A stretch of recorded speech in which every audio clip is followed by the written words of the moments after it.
Господин Јордановски, како председател на Федерацијата на фармери, пред вас има нов пат, нови задачи, нови цели и нови форми на здружување на некој начин.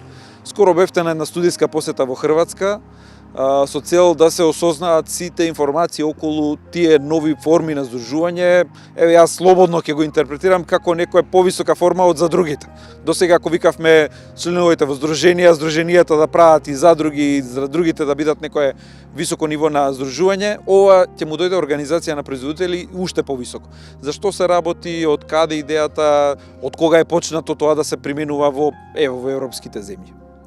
Така, ние како Национална федерација на фармери, покрај оно што го работиме како главна наша задача и обврска према земјоделците, лобирањето и застапувањето, ние континуирано наназад исто така работиме на изнаоѓање решенија на сите други проблеми, предизвици со кои што се соочуваат самите земјоделци, нашите членови.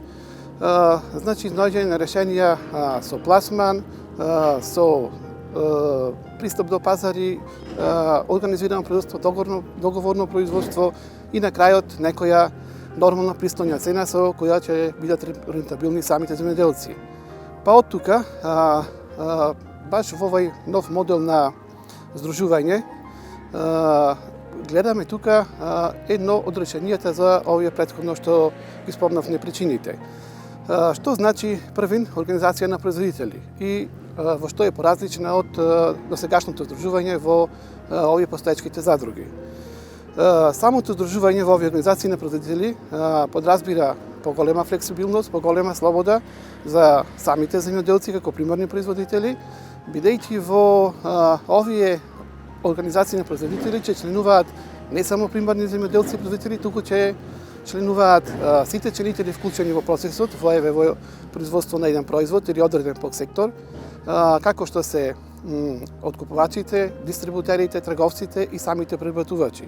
Што значи ова? Значи дека за нас што е битно, земјоделецот ќе има еднаков право на глас со сите на заедничка маса да седни, со сите членители во случајов, заеднички да се истражат пазарите, дали се домашни или надворешни, што бара пазарот, кој производ го бара, по која цена, заедно да учествуваат во договарањето на цената. Точно, така, заедно да учествуваат и во одбирањето на почеток на сертифициран семенски материјал, на садниците, оно што го бара пазарот, заедничка се пресмета производната цена и на крајот што треба да заработи земјоделецот, па и секој друг. И исто тука поголема сигурност ќе има земјоделецот, гарантирано производство на некој начин, организирано, а исто и преработувачите, откупувачите како да си планираат суровина која им е потребна, како количина, квалитет и точно кој производ. Исто овие организации на производители, не само што ние како ги препознаваме како решение, во иднина фокус ќе биде ставен на нив и од државата, што се однесува до поддршките. Дали е тоа од нашите домашни програми национални или од програмата ИПАРТ, ова што е предпристапниот фонд, поддршката во иднина значи ќе биде како акцент ставена баш на овие организации на производители. На тој начин ќе ги стимулираат, на тој начин ќе се да се размислува во тој правец. Да се размислува во тој правец, да, и на некој начин тука ние како организација земјоделска гледаме иднината на македонскиот земјоделец и конкурентноста на македонскиот земјоделец не само тука, него и надвор на пазарот. Ова исто така значи на некој начин и фаќање чекор со земјоделците во Европската унија. Исто така, кај нас сега со новиот закон земјоделство и рурален развој, кој треба да излези во блиска иднина, овие тука групи на производители се попрецизно се, да речам, регулирани од самото формирање, начин на формирање, нивното работење. Ние како Национална федерација на фармери тука имавме удел во насаѓањето на самиот закон со наше мислење и предлози во делот на лимитот за регистрација на овие организации на производители, односно во она како што се вика почетен капитал со кој треба да влезат земјоделците. Беше ставен многу висок лимит, ние успеавме да излобираме во тој дел тоа да остане понатаму да се решава со правилници во секој подсектор или во секој производство, во зависност од потребите на членовите што сака да се дружат, да се решава со правилник и да биде некој праг како лимит што може тие да го издржа во случајот. И исто така овие организации на производители ги гледаме еве како една иднина за македонското земјоделство, бидејќи еве ако се случи да влеземе во Европска унија, сите посекуваме, нели? Мора да бидеме спремни, И да бидеме конкурентни. Да бидеме конкурентни, да, и со самото влегување во Европската унија ИПАРД завршува како инструмент за предпристапен фонд, ама има многу други фондови, тоа го видовме во Хрватска, од тамошните земјоделци, таму со нашите колеги с кои разговаравме, веднаш после имаш многу други фондови европски, Уште поголеми. уште и поголеми, да, за развој на овие организации, па дури некои се развили во сериозни компании. Еден од примерите што го видовте таму, што бе и мене ми остави впечаток, беше јавно-приватно партнерство помеѓу општината, која што утврдила дека во тој регион е многу значајно да има некаков откупно-дистрибутивен центар, так. и помагнала и она се вклучила и се направил најсовремен откупно-дистрибутивен центар. Сега таму се работи по современи стандарди, напредуваат и земјоделците. Општината го препознала, еве како паралела да направиме, ако Росоман или градско одреди дека за праските им треба ладилник, може да се вклучи општината и европски фондови да се повлечат и да се добие да се направи нешто такво. Овој случај што го спомнавте вие, така точно, јавно-приватно партнерство или некако поддршка од локалната самоуправа, не само од централната власт. Во случајот беше поддршка даден објект на користење на организацијата на производители. Претходно било нешто друго и тие си го адаптирале со европски фондови, адаптиран вистина во тоа беше складиште за јаболко. Так. Значи направен вистина феноменален објект кој може да користи земјоделците, претходно не бил во функција. Сега тие можат полесно да конкурираат и во европски фирми да продаваат. Еве, ќе ни дојдат тука сега светски брендови, тие ќе бараат стандарди. Ќе тие стандарди ако сакаме да ги постигнуваме, мораме некакви такви инвестиции. Иднината, како ние дел од Европа, еве сакаме да биме дел од Европската унија, иднината мора да гледаме здружени во овие организации на производители, кои што викаме ете ќе бидат поддржани како од нашата држава, така и од европските фондови, што значи мора да го направиме тоа, да бидеме некој начин конкурентни пред самиот влез во Европската унија, да фатиме и квоти утре што ќе имаме за одредени производи, колку сме поголеми, со поголеми квоти сме влегли, поспремни, така че почнеме и понатаму да се развиваме и конкурентни да бидеме на пазарот. Верувам дека тие организации на производители кои ќе се јават во име на поголема група на земјоделци да набавуваат ѓубре, репроматеријали, ќе може да постигнуваат подобри цени. Така. Од секој аспект добива на конкурентност. Значи за стандарди и здружувањето пред се, како што кажавте, е и во делот на набавката на репроматеријали. Дали се тоа семина, ѓубрива, разни препарати, пестициди, што значи на некој начин кога набавуваш на големо, имаш и поголема маржа и на крајот производната цена ти е пониска. Стануваш конкурентен. И кога ќе дојде ред за пласман, друго е да отидете да понудите 100 тона, друго е да речете имаме 2000 или 3000 тони, да, преку цела година програма така, за снабдување. Така, Се тоа може да се организира. Да. Значи ли тоа дека ќе имаат тие организации на производители некаков менаџерски тим, менаџери, стручни лица, соработки со научни установи кои ќе им помагаат за развој, за стандарди, за сето тоа да се унапредува? Значи, во тие организации на производители секако дека има вработени, дека има менаџер првен, кој ќе се грижи за најпрви за пласманот, а во зависност од потребите, зависно од кој производ се произведува или во кој подсектор, секако дека тука дозволува законот и има и потреба од агрономи, од па и соработки, да речеме, со факултет, некои стручни лица да се ангажираат. Па и тоа е целта на крајот сите ченители да бидат на едно место и сите да дадат свој придонес во самиот развој на прво организацијата, после на македонското земјоделство, што мислам е битно за сите. Оптимист е, еве, законот ќе се донесе, ќе се создадат предуслови. Еден период кога беа за другите, некако тешко одеше да се формираат задруги, да се натерат земјоделците да влегуваат у задруги. Иницијална каписла беше кога кажа државата 90% од субвенцијата за набавка, да речеме, за механизација ќе даеме, па се разбудија некако, ајде ќе правиме задруги. Тука исто очекувате ли некаков таков момент кој што ќе придвижи целата работа за да станат препознатливи, да им бидат интересни на земјоделците, да се интересираат да влезат во вакви организации? Па јас би рекол првин треба тука да проработи свеста. не е само да се користи еднократно некаква помош и Так. тука се застани. Ово долгорочно треба да се гледа. Тука треба да се свати суштината на овие организации на производители, суштината на нивната функција, на нивното постоење. Ние исто како Национална федерација на фармери во изминатиот период, колку година и пол, имавме и неколку работилници баш на тема на организација на производители. Тук имавме ангажирано луѓе, експерти или продавачи како од правен аспект, од легислатива, луѓе кои работат со ИПАР фондовите, со другите европски фондови, значи на некој начин земјоделците да разберат што значи ова здружување, зошто викаме дека ова го промовираме како добар модел, бидејќи кога е како покажен како модел во Европската унија, каде сите се стремиме, или ќе се здружиме конкурентни како нив, или нема да бидиме.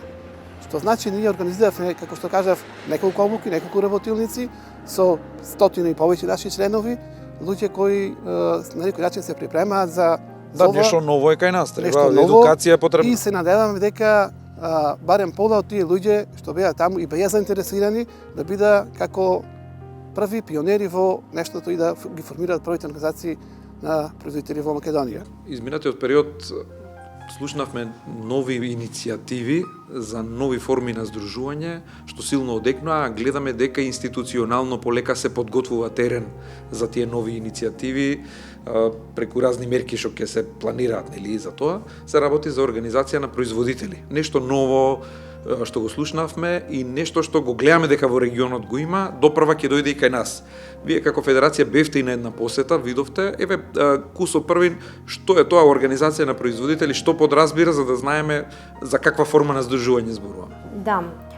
Јас би потенцирала дека во услови кога настануваат големи глобални економски промени, во услови кога имаме се уште во нашата држава неорганизиран откуп, неорганизиран пазар, во услови кога климатските промени ни се голема закана во земјоделството, како и недостаток на работна сила и непостоење на интерес од страна на младите да влегуваат во земјоделскиот сектор и да живеат во рурални средини, неминовни се ваквите нови модели на економско јакнење и здружување на земјоделците, но неминовно времето ја наметна реално потребата за формирање на економски форми на здружување.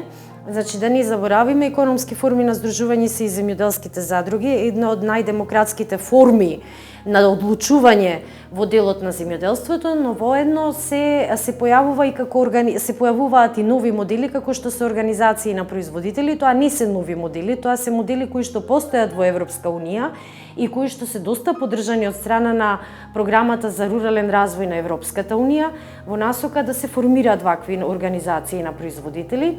Значи, станува збор за различен модел од земјоделските задруги. Што е разликата? Земјоделската задруга е реално формирана само од земјоделци, каде што постои собрание, каде што постои менаџерски тим и каде што основен услов е како да се настапи со соодветна пазарна цена на пазарот за различни видови на производи. Значи, тоа е основата на земјоделската задруга и нормално тука постојат натрешно и соодветни инвестиции кои што треба да придонесат за рентабилно земјоделско производство.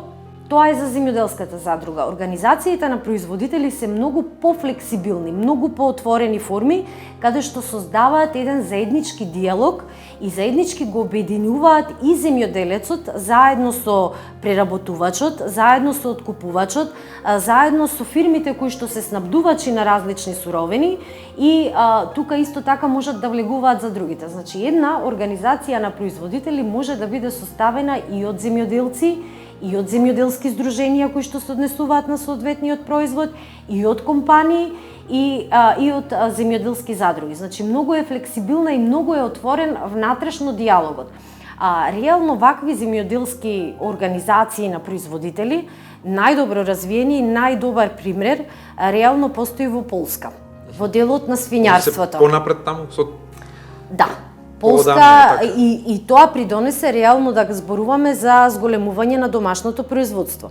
Во свињарството во Полска постои земјоделска организација на земјоделски производители, каде што во таа организација членуваат од производители на свинско месо до месарници кои што го откупуваат, до соодветни кланици, до соодветни приработувачки капацитети, вклучени ланците тука за продажба, како што се и супермаркети, и ресторани, и хотели.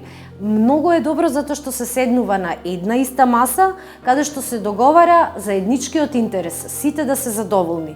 Значи, од земјоделците кои што го продаваат и ја продаваат суровината, знаат цена, и тоа е, можеби вака искрено да ви кажам, делува идеолошки, која ќе се слушне.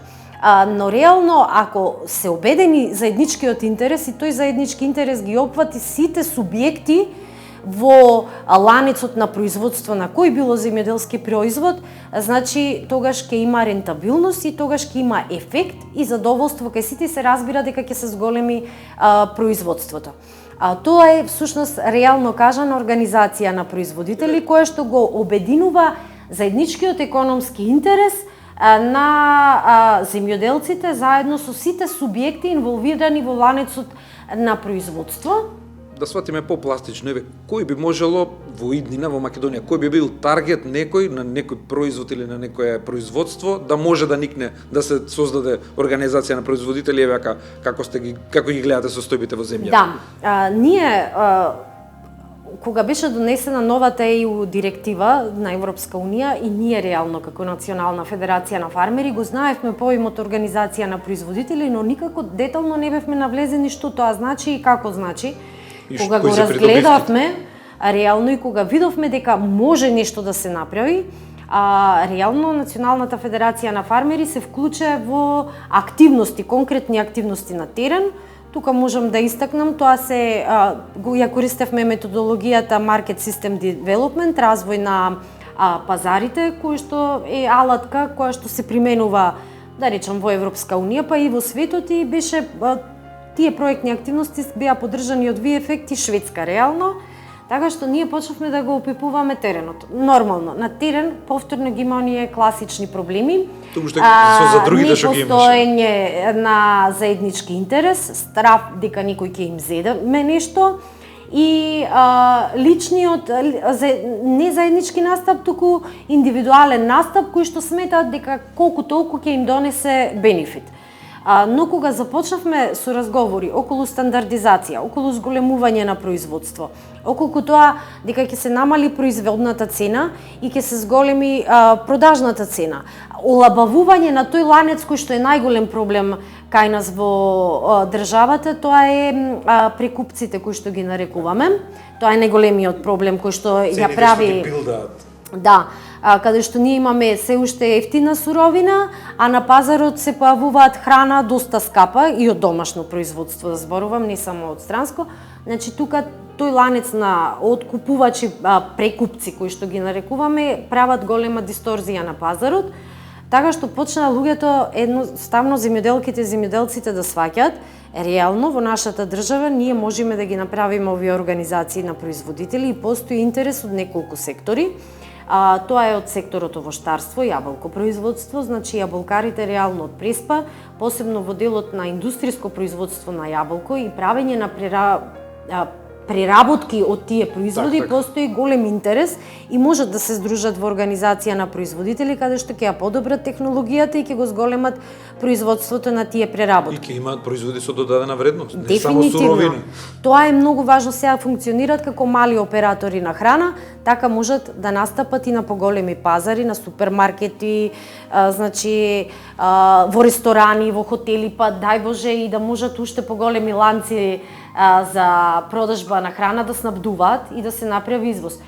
Постои во лозарството, реално во лозарството за трапезното грозје, значи не зборувам вински сектор, зборувам производство на трапезно грозје, каде што реално најмногу тука ги обединува сертификацијата, како што е Global Gap, бидејќи нашето трапезно грозје е извозно ориентирано и ние во моментот најголеми пазари ги имаме во југоисточна Европа, но има побарувачка и во Европска унија, но сепак мора да се воведат некои стандарди. Со нивно обединување реално ваков извоз и зголемување на количина може да се направи и подобрување на технологијата, дефинитивно, ама и подобрување на технологијата на производство.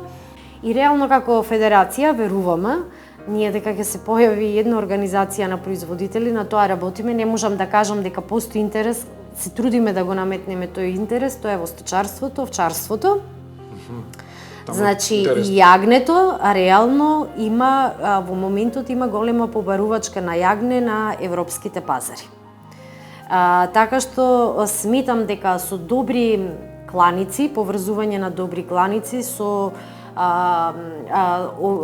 одгледувачите на овци може да се направи многу соодветен пример и да се зголема бројката на грла во овчарството кое што можеме да кажеме Инаку овчарството во Македонија тоа треба еднаш да се потенцира и најголема органска гранка, земјоделска гранка. Значи 88% од јагнето во нашата држава е органско. Толку проценти заземаат од органското производство јагнето. Неодамна бевте во Хрватска на една посета и многу интересни примери таму видовте. Што се еве во Хрватска веќе заживува на големо тоа. И еве мене еден од примерите што ми остави впечаток беше дека во едно место таму во Хрватска дури и јавно-приватно партнерство, дури и општината видела интерес да се вклучи, да се направи тој некој откупен центар и сега веќе тие зборуваме за модерно, современо производство таму. Реално тоа е во близина на Загреб. Тоа е откупен дистрибутивен центар, направен со учество и на општината, која што реално им го дава просторот на земјоделската задруга, која што прераснува во организации на производители. Значи се вклучуваат тука и компании кои што ја вршат понатаму дистрибуцијата на земјоделски производи. Целата приказна започнала од јаболката, но сега се проширува и на градинарски култури и на други овошни производи. Дури и боровницата кога бевме ние беше вклучена. Тоа е многу добро, бидејќи има голем број самата организација на производители тоа ни го потенцира, дека тој простор ќе пропаднел, општината не сакала да пропадне тој простор и им го дала како свое учество во организацијата на производители, каде што со 40% учеството е на општината во формирањето на организацијата на производители, кои што понатаму со дополнителни инвестиции, ние се зборуваме за Хрватска. Хрватска користи средства од програмата на Европска унија за организации на производители, кои што со дополнителни средства го модернизираат тој дистрибутивен центар и реално тој дистрибутивен центар ја снабдува со храна Хрватска од домашни производи. Инвестициите што ги имаат хрватите директно од Европа, ние што можеме да користиме од тие, зашто се сепак сериозни инвестиции? Европа има предвидено за организации на производители, но за нивни членки. Значи Европа има предвидено во својата програма за рурален развој за организации на производители и тоа е неминовно голем буџет, каде што се оди навистина со големи финансиски средства за модернизација.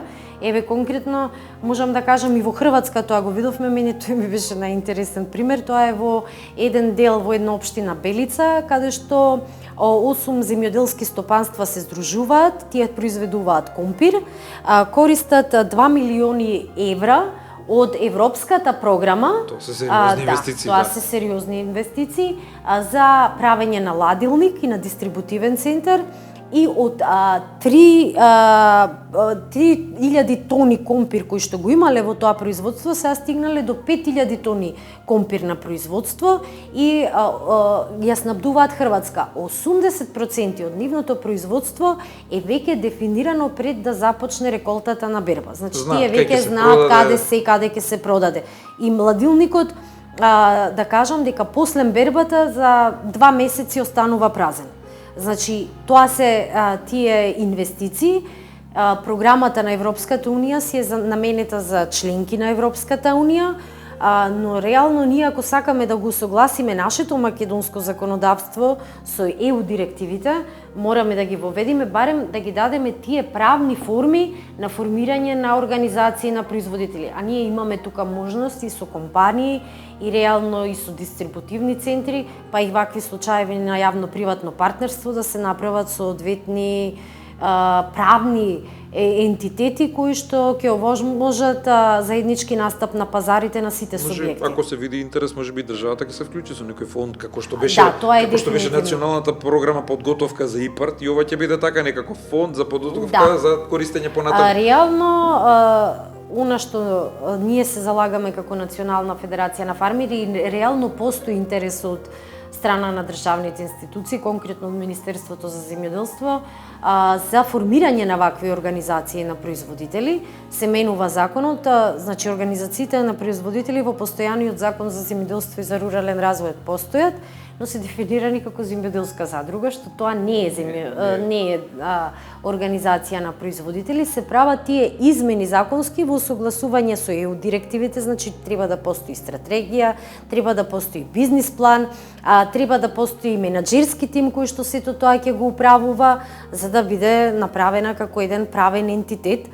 Така што се надевам и се надеваме како Национална федерација на фармери дека ваквите законски измени во нашите постојани закони ќе се направат ова година, бидејќи реално и нема време за чекање за здружувањето. Да, реално не. И ова е, ние како организација секогаш го потенцираме, значи ова е последната шанса за малите земјоделци да ги спасиме и да останат со своите производствени капацитети во руралните средини.